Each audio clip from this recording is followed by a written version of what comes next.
Oi, tudo bem? Continuando nossos estudos de literatura brasileira, das origens aos nossos dias, do José de Nicola, editora Scipione, 1996, nós estamos no capítulo 15. Hoje vamos estudar, então, a vida e obra da escritora Raquel de Queiroz, a foto dela. Aqui nós estamos, então, vendo modernismo, segunda fase, prosa, os prosadores importantes desse período, que são os prosadores regionalistas. A Raquel de Queiroz nasceu em Fortaleza, no Ceará, a 17 de novembro de 1910. Sua infância foi vivida parte na capital cearense, parte na fazenda da família, no interior do estado, com rápidas passagens por Belém do Pará e Rio de Janeiro. Essa instabilidade deveu-se à seca de 1915, que atingiu a propriedade da sua família. Em 1927, já formada no curso normal, ela inicia sua colaboração em jornais, escrevendo crônicas. Ela estreia em livro no ano de 1930, publicando o romance famoso O 15. Nos anos seguintes, ela milita no Partido Comunista Brasileiro e em 1937 é presa por suas ideias esquerdistas. A partir de 1940, dedica-se à crônica jornalística e ao teatro. Em 1977, quebrou velha tradição ao ser a primeira mulher a pertencer à Academia Brasileira de Letras. Raquel morre no dia 4 de novembro de 2003, aos 92 anos, no Rio de Janeiro. Eu lembro direitinho desse dia da morte. Fiquei muito triste. Eu tenho esse livro aqui que são memórias, tantos anos, uma biografia. Quem escreve é a Maria Luísa de Queiroz, irmã da Raquel de Queiroz. É um livro interessante demais, cheio de imagens, de fotos da escritora, dos seus familiares, aqui ela com a irmã. Fotos da fazenda Não Me Deixes, que é o nome da fazenda de Raquel de Queiroz. E fatos interessantes, pitorescos de sua vida. Eu já li da Raquel de Queiroz a obra Memorial de Maria Moura. Gostei muito. Teve uma minissérie muito interessante na Globo, né? Aqui a Fazenda Não Me Deixes. Esta obra aqui, ela é da editora Arx e é de 2004. Olha que bonito. Gostaria de ler o começo aqui, que é um começo difícil. Sangue, suor e lágrimas. Eu podia repetir a frase de Churchill para descrever o que foi a campanha, a verdadeira guerra que fui obrigado a travar para extrair de minha irmã estes depoimentos, estas lembranças. É a Maria Luísa de Queiroz falando. No final dos anos 80, quando eu trabalhava como produtora na TV Educativa do Rio de Janeiro, Ziraldo, meu querido amigo Ziraldo, fazia então um programa de entrevistas. Um desses programas foi com Raquel. Como se atravessava um momento de grande ebulição política, a entrevista encaminhou-se naturalmente para as passadas turbulentas do país. Os idos da era getulista, as experiências de Raquel como membro do Partido Comunista, as prisões, a clandestinidade, a sua trajetória de vida sempre ligada à trajetória política do Brasil. De repente, Ziraldo, que me presumia lá atrás na penumbra do estúdio, pôs a mão em pala sobre os olhos, interrompendo a gravação, ou mesmo em pleno ar, ao vivo, não me lembro, ela diz, falou: Maria Luísa, você precisa contar essas histórias. Isso precisa ficar documentado e tem que ser você. É sua obrigação. E mais não disse porque lhe cortaram a palavra. Foi um choque, então me bateu um sentimento de culpa. Eu, que conhecia Raquel tão bem, sempre ao seu lado desde a hora em que nasci, eu, testemunha constante da sua vida, estivéssemos nós duas juntas ou separadas, e nunca tentara fazê-la contar através da sua história uma face da nossa própria história política. Do sentimento de culpa deflagrado por Ziraldo, que Flávio, meu filho, diz ser o ancestral sentimento cristão da culpa, passei a ser vítima da compulsão de conseguir que Raquel falasse. Este livro, portanto, é um trabalho composto de trechos, ditados ou escritos por ela, e de várias intervenções minhas, recordações de ocasiões, fatos e sentimentos a que ela não aludiu, passados no tempo em que estava ausente, ou até coisas meio secretas ou esquecidas, de que ela não falaria nunca. Isso a Maria Luísa escreveu em 1998. O primeiro capítulo é interessante, que é um diálogo entre as duas irmãs. Eu vou ler um trecho. E então... Então o quê? As memórias, a irmã pergunta, né? Raquel responde, você sabe que eu não gosto de memórias. Nunca pretendi escrever memória nenhuma. É um gênero literário, e será gênero mesmo? E será literário mesmo? Onde o autor se coloca abertamente como personagem principal, e quer esteja falando bem de si, quer confessando maldades, está em verdade dando largas às pretensões do seu ego.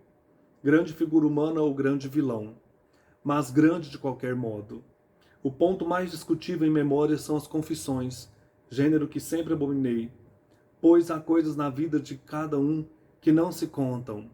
Eu, por exemplo, nem as paredes do quarto as contaria, como diz o fado. Então é a Raquel falando, né? Por isso que esse livro é bonito, que é essa experiência que a irmã consegue com que Raquel de Queiroz conte sobre a sua vida, sua infância, sobre esses anos passados. Um livraço para quem quer conhecer melhor assim a pessoa Raquel de Queiroz. A sua obra, né? A obra de Raquel de Queiroz, ela é marcada pelo forte caráter regionalista dos romances modernos, dos romances modernistas. O Ceará, a sua gente, a sua terra, as secas, são notas constantes em seus romances, escritos numa linguagem fluente e de diálogos fáceis, o que resulta em uma narrativa dinâmica. Os primeiros romances, o 15 e João Miguel, são os nomes dos romances, apresentam a coexistência do social e do psicológico, sendo, entretanto, o primeiro superior ao segundo. Em Caminho de Pedras, atinge o ponto máximo da literatura engajada e esquerdizante. É o seu romance mais social, mais político, e foi publicado em 1937, no início do Estado Novo de Getúlio Vargas, o romance Caminho de Pedras. A partir de então, em decorrência da situação adversa, a romancista vai abandonando o aspecto social de sua obra, ao mesmo tempo em que passa a valorizar a análise psicológica, diretriz que se pode perceber no seu romance As Três Marias. Então, dela, como eu já disse, eu li apenas Memorial de Maria Moura e este livro aqui, de Memórias. Lembrando que o romance representativo do regionalismo brasileiro se abre com A Bagaceira, de José Américo de Almeida, publicado em 1928. Depois nós temos, então, a Raquel de Queiroz com seus romances, o José Lins do Rego com o Ciclo da Cana-de-Açúcar, o Graciliano Ramos com os seus Retirantes, o Jorge Amado com o regionalismo ali da Bahia, o Érico Veríssimo com o regionalismo lá do Rio Grande do Sul. Então é esse contexto aí, né, importante de romances que vai de 1930 a 1945, essa segunda fase do modernismo brasileiro na prosa. Então eu quero mostrar um outro livro que eu tenho dela, O Menino Mágico. Raquel de Queiroz, ilustrações de Jean Calvi, José Olímpio Editora. Esta edição aqui é de 1986. Uma edição muito bonita, cheia de ilustrações. Eu ainda não li esse livro, comprei há pouco tempo.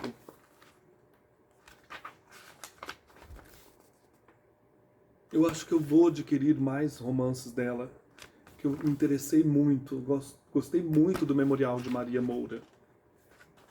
Esse livro aqui, O Menino Mágico, que é um livro infantil, mas nem tanto, né? Tem aqui uma orelha do Valdemar Cavalcante. Fiz a experiência decisiva. Coloquei o novo livro de Raquel de Queiroz, O Menino Mágico, nas mãos de um garoto que fazia das suas e vi que ele imediatamente se acomodou. Entretido, só tendo olhos para ler a história e ver as gravuras deliciosas de Jean Calvi. Foi o tempo passando e o menino antes inquieto ficou ali, tranquilo, acompanhando as aventuras e brincadeiras do Daniel do livro, no maior encantamento. Verifiquei então que a romancista de O 15, João Miguel, Dera uma de Sherazade, e dera certo, aquele jeito especial de narrar, que é o segredo de sua ficção. Ela o aproveitou da melhor maneira para prender a atenção da garotada. Aquele senso do humano tão dos seus romances, ela o apurou quanto pôde nesta sua primeira incursão, pela literatura infantil.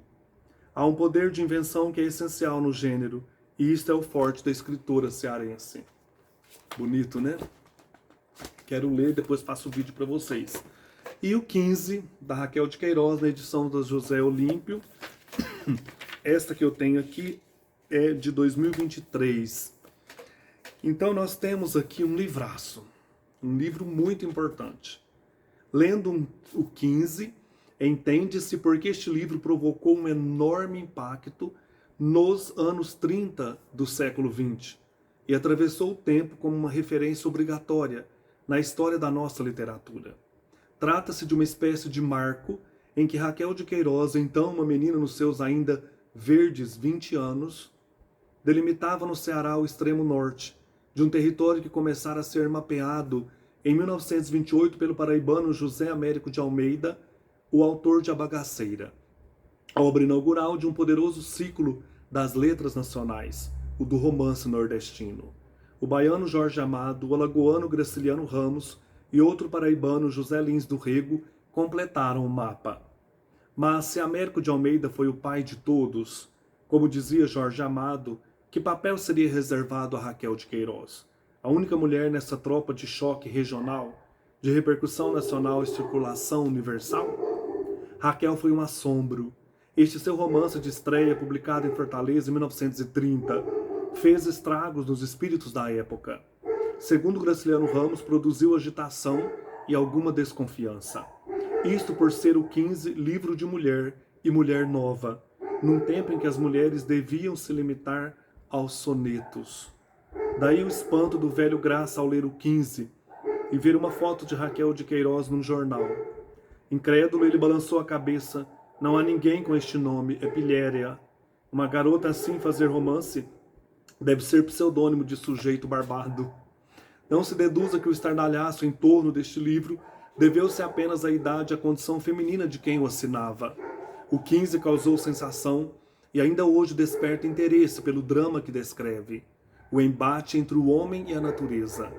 No trágico destino de um povo assolado pela grande seca de 1915, que, diga-se, não foi a última. Numa prosa simples, viva, comovente, Raquel de Queiroz tece o seu relato em duas linhas de força. A história de um amor irrealizado da mocinha que lê romances franceses e sonha com o moço rude, entregue à faina solitária de salvar seu gado. E a dramática marcha a pé de um retirante e sua família sonhando chegar ao Amazonas. Neste cenário inclemente e num quadro social deplorável, que iguala homens e bichos, sobreviver até a redenção da chuva é uma questão de sorte. O 15 sobreviveu, com o valor de um testemunho. Quem escreveu isso foi o Antônio Torres. Amei esta orelha. E aqui nós temos um trecho do 15, né? Quando o José de Nicola destaca, né, o capítulo 9. Esse romance, então, o 15, refere-se à seca deste ano, de 1915. Até a própria capa traz isso, né? E a escritora viveu isso na infância. Na narrativa destacam-se duas situações. Primeiro, a seca e as consequências acarretadas tanto para o vaqueiro Chico Bento e sua família, como para Vicente, o grande proprietário e criador de gado.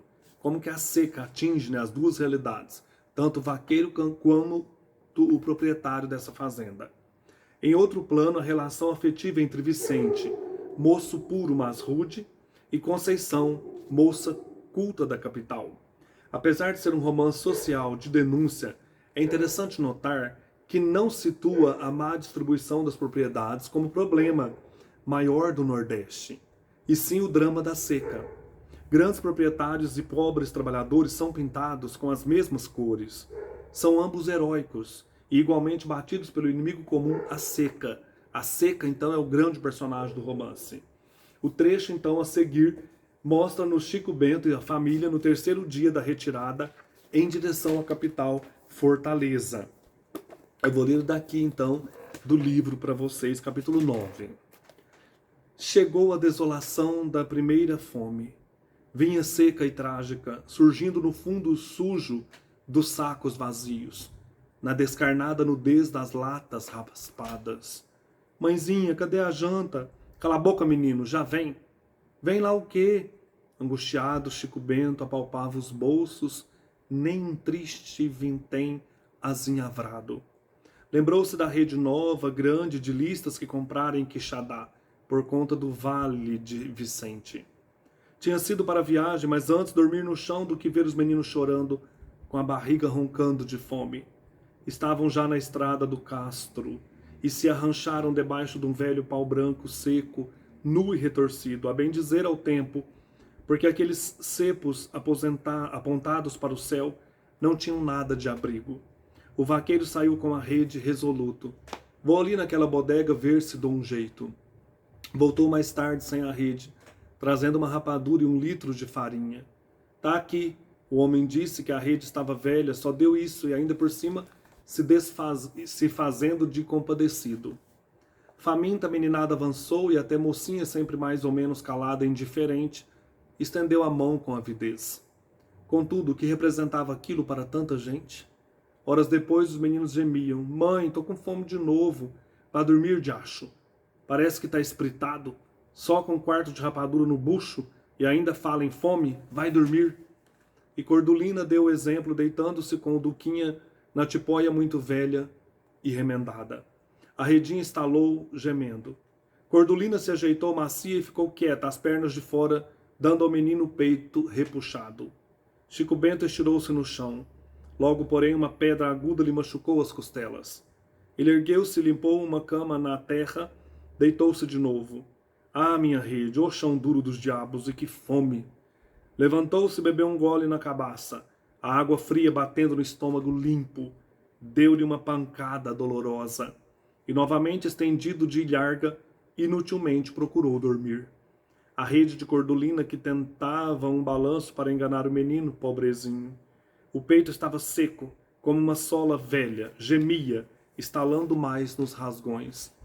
E o intestino vazio se enroscava como uma cobra faminta, e em roncos surdos resfolegava furioso, rum, rum, rum. De manhã cedo, mocinha foi ao Castro ver se arranjava algum serviço, uma lavagem de roupa, qualquer coisa que lhe desse para ganhar uns vinténs. Chico Bento também já não estava no rancho. Vagueava à toa diante das bodegas, à frente das casas, enganando a fome e enganando a lembrança que lhe vinha, constante e impertinente da meninada chorando, do Duquinha gemendo. Tô com fome, dá-tu-me. Parou. Num quitandlejo, um homem tirava o leite a uma vaquinha magra. Chico Bento estendeu o olhar faminto para a lata onde o leite subia, branco e fofo como um capucho. E a mão servil, acostumada à sujeição no trabalho, estendeu-se maquinalmente num pedido, mas a língua ainda orgulhosa endureceu na boca e não articulou a palavra humilhante. A vergonha da atitude nova o cobriu todo, o gesto esboçado se retraiu, passadas nervosas o afastaram. Sentiu a cara ardendo e um engasgo angustioso na garganta, mas dentro da sua turbação lhes unia ainda os ouvidos. Mãe, dá-tu-me. E o homenzinho ficou espichando os peitos secos de sua vaca, sem ter a menor ideia daquela miséria que passara tão perto e fugira, quase correndo. Maravilhoso. Você está sentindo a dor dessas pessoas, né? Esse sofrimento, essa angústia da fome, tudo isso aparece aqui, né? Então a gente percebe uma narrativa regional. As personagens falam, né, a língua daquele momento ali histórico e ao mesmo tempo a dor desses retirantes, né, desse Chico Bento vendo a sua família passar fome, né, e ali nessa angústia. Então é isso, a Raquel de Queiroz é fantástica. No próximo vídeo nós falaremos de outro escritor nordestino do ciclo regionalista, que é o José Lins do Rego. Um abraço e até mais.